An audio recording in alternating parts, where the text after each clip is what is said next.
Hello বন্ধুরা, তোমরা যারা এবার পলিটেকনিকে ভর্তি হতে চাও তোমাদের জন্য কিন্তু ভর্তি পরীক্ষা দিতে হবে। আর এই ভর্তি পরীক্ষার টোটাল সিলেবাস নিয়ে আজকে আমি আলোচনা করব।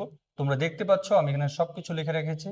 আমি হিমালয় সেন, উপসহকারী প্রকৌশলী, গণপূর্ত অধিদপ্তর এবং সাবেক guest teacher, Dhaka polytechnic institute. তোমরা জানো ঢাকা পলিটেকনিক বাংলাদেশের একটা স্বনামধন্য পলিটেকনিক, এইখানে আমি শিক্ষকতা করেছি। তাই এই পলিটেকনিক ভর্তি পরীক্ষায় কেমন প্রশ্ন হয়, কিরকম হয়, সবকিছু আমার মোটামুটি জানা আছে। এবং আমার একটা বই আছে অ্যাডমিশন মাস্টার, গত বছর এই বই থেকে প্রচুর কমন এসেছে। তো আমি তোমাদের আজকে সম্পূর্ণ সিলেবাসটা বুঝিয়ে দিব এবং কোথা থেকে প্রশ্ন আসে, কিভাবে আসে সেটাও বলে দেবো। তাই সম্পূর্ণ ভিডিওটা দেখো। এর পাশাপাশি তোমরা যারা পলিটেকনিকে আমার কাছে পলিটেকনিক ভর্তি কোর্স করতে চাও তারা এই হোয়াটসঅ্যাপ নাম্বারে যোগাযোগ করবা। তো তোমাদের প্রথমেই বলি, তোমাদের যেহেতু 100 মার্ক টোটাল তোমাদের হিসাব হবে, এর মধ্যে 70 মার্ক থাকবে তোমাদের পরীক্ষার উপর, আর 30 মার্ক থাকবে তোমাদের টোটাল জিপিএ এর উপর। জিপিএ তোমার যত ভালো থাকবে তোমার এখানে তত ভালো মার্ক থাকবে। তোমার যদি A+ থাকে, জিপিএ 5 থাকে, তাহলে তুমি 30-এ 30 মার্ক পাবা। কিন্তু এমসিকিউ পরীক্ষাটা কিন্তু ডিপেন্ড করবে তোমার পরীক্ষা কেমন হচ্ছে। ম্যাক্সিমাম স্টুডেন্ট ধরা খায় এই মার্কে, এমসিকিউ মার্কে, কারণ পয়েন্ট যেটা পেয়েছে সেটা তো একটা মার্ক পাবে। পয়েন্টের কারণে খুব একটা মার্ক ভেরি করে না, সেটাও আমি তোমাদের দেখাবো। মনে করো তুমি জিপিএ 5 পেয়েছো, তাহলে তুমি মার্ক পাবে কত? 30 মার্ক। এখন দেখো, কেউ যদি জিপিএ 4.50 পায়, সে কিন্তু পাবে 27 মার্ক। তাহলে দেখো এখানে মার্কের কিন্তু খুব একটা ভেরি হচ্ছে না, তুমি মাত্র 3 মার্ক কম পেয়েছে। এখন যে কেউ এখানে যদি 3 মার্ক বেশি পায়, তাহলে যে 5 পেয়েছে সে চান্স পাবে না, কিন্তু যে 4.50 পেয়েছে সে চান্স পাবে। এখন যার জিপিএ 4.25, সে কত পাবে? এটা হিসাব করা হয় কিভাবে? এটা দিয়ে এটার সাথে তোমরা গুণ করবা 6, 4.25 ইন্টু 6, তাহলে 4×6 = 24 আর 2 26, তাহলে 26 মার্ক। তাহলে দেখো, তুমি জিপিএ 5 পেলে তুমি পাচ্ছ 30 মার্ক, জিপিএ 4.50 পেলে পাচ্ছ 27 মার্ক, জিপিএ 4.25 পেলে পাচ্ছ 26 মার্ক। কিভাবে হিসাব করতে হয় আমি উপরেগুলো কিভাবে হিসাব করেছি এখানে কিন্তু তোমার দেখিয়ে দিয়েছি। তুমি যে জিপিএটা পাবে তার সাথে 6 গুণ করবে, তাহলে তুমি মার্ক বের করতে পারবে। দেখো, মানে মার্কের কিন্তু খুব একটা ভ্যারি হচ্ছে না। এখানে যে 30 মার্ক পেয়েছে সে জিপিএ 5, বাট যার 4.25 তার হচ্ছে মার্ক 26, এবং যার জিপিএ 4 তার মার্ক কিন্তু 24, 4×6 = 24 মার্ক। কিন্তু মূল হচ্ছে এখানে এখানে ম্যাক্সিমামই 50 মার্ক পায় না। নেক্সট, তাহলে দেখো এইখানেই হচ্ছে মেইন খেলাটা। এখানকার ভিতরে গণিতে থাকবে 20 মার্ক, বিজ্ঞানে থাকবে 20। এই বিজ্ঞানে 20 মার্কের মধ্যে পদার্থ প্লাস রসায়ন, পদার্থ থেকে 10 মার্ক, রসায়ন থেকে 10 মার্ক, বাংলা থেকে থাকবে 10 মার্ক, ইংরেজি থেকে থাকবে 10 মার্ক, অ্যাপটিটিউড টেস্ট এখান থেকে থাকবে 10 মার্ক। অ্যাপটিটিউড টেস্ট মানে মানসিক দক্ষতা, মানসিক দক্ষতা থেকে 10 মার্ক। আমি মনে করি এখানে সবচাইতে যে স্টুডেন্টটা কঠিন ফেস করে সেটা হচ্ছে গণিত, গণিত আর বিজ্ঞান আর ইংরেজি। এই তিনটা জিনিস ম্যাক্সিমাম স্টুডেন্টের জন্য প্রবলেম হয়। এই তিনটা অনেকে ভালো করে বুঝতে পারে না বা ভালো মার্ক পায় না, এই জন্য তাদের মার্ক কমে যায়।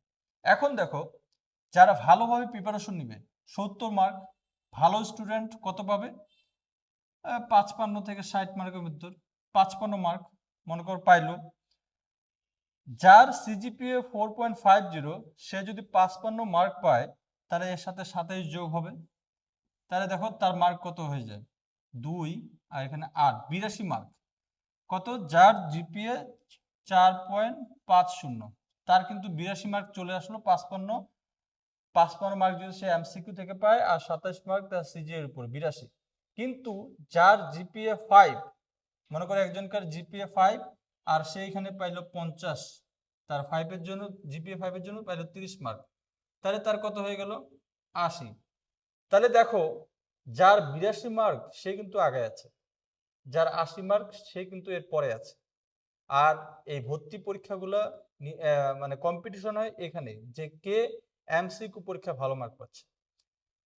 যার সিজিপিএ 4, অনেকেই প্রশ্ন করে স্যার 4 যদি সিজিপিএ হয় তাহলে কি আমি পলিটেকনিকে চান্স পাবো? আমি বলবো অবশ্যই পাবা, এবং ভালো পলিটেকনিকেও চান্স পেতে পারো যদি তুমি ভালো করে পড়াশোনা করো। মনে করে একটা স্টুডেন্ট জিপিএ 5 পেয়েছে, কিন্তু সে কোনো পড়াশোনাই করেনি, তার এমসিকিউতে পরীক্ষা খারাপ হয়েছে। খারাপ হওয়া মানে কত? মনে করো 40 পাইলো, তাহলে কত আসলে তার এখানে মার্ক আসতেছে 70। 40 সে এমসিকিউতে পেয়েছে, সে জিপিএ 5 পাওয়ার জন্য 30 মার্ক তার জিপিএ থেকে, তাহলে কত আসলো? 70। এবার আমি ধরলাম যে একটা যার সিজিপিএ কম 4, সে পাইছে কতটুকু? 24 মার্ক। তার পরীক্ষা ভালো হয়েছে, সেইখানে 55, আর এখানে মনে করো তার 60 ধরলাম এখানে, সে মনে করো এখানে 60 মার্ক পেয়েছে, আর তার সিজিপিএ যেহেতু 4, তাই তার মার্ক হচ্ছে 24। তাহলে কত আসে? 84 মার্ক। তাহলে দেখো ভালো ডিপার্টমেন্টে ভালো সাবজেক্টে কে টিকবে? যে 4 পেয়েছে সেই কিন্তু টিকবে, তার যদি এমসিকিউ পরীক্ষাটা ভালো হয়। যে 5 পেয়েছে তার যদি এমসিকিউ পরীক্ষা খারাপ হয়, সে কিন্তু ভালো সাবজেক্টে ভালো পলিটেকনিকে চান্স পাবে না। এই জন্য আমি বলি তোমাদের যাদের পয়েন্ট কম এবং কি 4 পয়েন্টের নিচেও যদি মনে করো 3.5 থাকে, তাও সে যদি এমসিকিউ পরীক্ষায় ভালো মার্ক ক্যারি করতে পারে, তাহলে সে ভালো পলিটেকনিকে চান্স পাবে। কারণ পয়েন্টের একটা মার্ক কিন্তু এমসিকিউতে যে 70 মার্ক, এটা কিন্তু একটা বিশাল মার্ক। এখানে তুমি যত ভালো পরীক্ষা দিবা, তোমার কিন্তু তত পসিবিলিটি ভালো থাকবে ভালো পলিটেকনিকে চান্স পাওয়ার। তাই তোমাদের যাদের পয়েন্ট যেটাই থাকুক, ভালোভাবে প্রিপারেশন নাও। আর তোমরা যারা আমার কাছে অনলাইনে বা অফলাইনে ক্লাস করতে চাও, এই হোয়াটসঅ্যাপ নাম্বারে মেসেজ দিবা। আমরা ফার্ম গেটে আমাদের অফলাইনে ক্লাস নিই, এটা হচ্ছে ঢাকা ফার্ম গেট। তো এই নাম্বারে, হোয়াটসঅ্যাপ নাম্বারে তোমরা মেসেজ দিবা, তাহলে আমি তোমাদের গ্রুপে অ্যাড করে দেবো।